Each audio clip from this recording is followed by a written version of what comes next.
Here we go again. This thing is a freaking monster.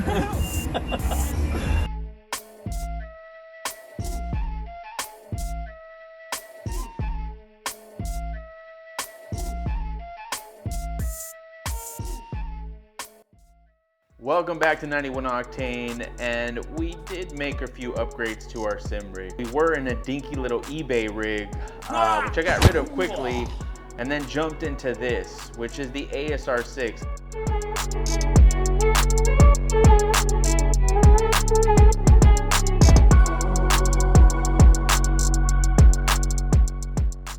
The amount of customization is almost too much. I actually took measurements from my actual race car. Ooh, that's kind of small. It might be a little overkill, but for those of you who do some track driving, that might help.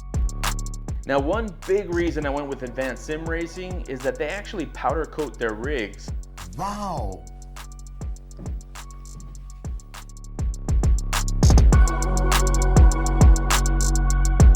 All right, now let's talk some tips and tricks. There are a few things I learned while putting this together that would make it a whole lot easier, especially if you want some portability. First of all, casters. I only put casters in the front. They are locking casters.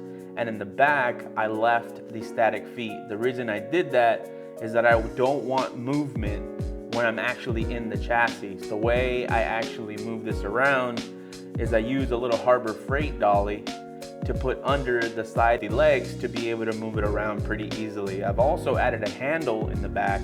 It's not really necessary, but I did have a spare oh shit handle from an E36, and I figured I would repurpose it here. Captain Planet, stop right now! I also put casters on the triple monitor stand. Speaking of the monitor mount, there's always a decision on whether you want to get an attached monitor stand or a detached monitor stand. It all comes down to preference, but if you're going to be moving your rig or you want your screens to be as customizable as possible when it comes to distance from your eyes or from your wheel, a detached monitor stand is going to be the best. All right, on the next one, do not, whatever you do not buy seat sliders from wherever you're buying your rig. Advanced SimRacing, whether it be Track Racer, whether it be SimLab, don't buy sliders from there.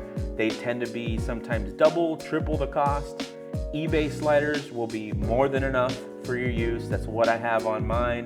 It doesn't move, it doesn't budge, there is no give.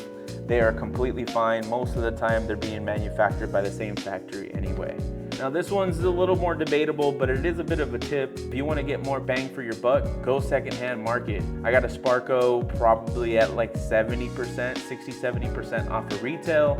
Yeah, it'll take a little longer for you to actually find something worth your while, but there are gems that pop up here and there, and it could save you some money. And if I wanted to put this seat into my race car for whatever reason, I do have that option. It also adds a little bit of flair to your rig, I think, you know? Orale. You're cool. If you're looking for a sim chassis, I couldn't recommend Advanced SimRacing enough. The powder coated finish, the customizability, import duty fees, they have free shipping, but they're not the only player in the game.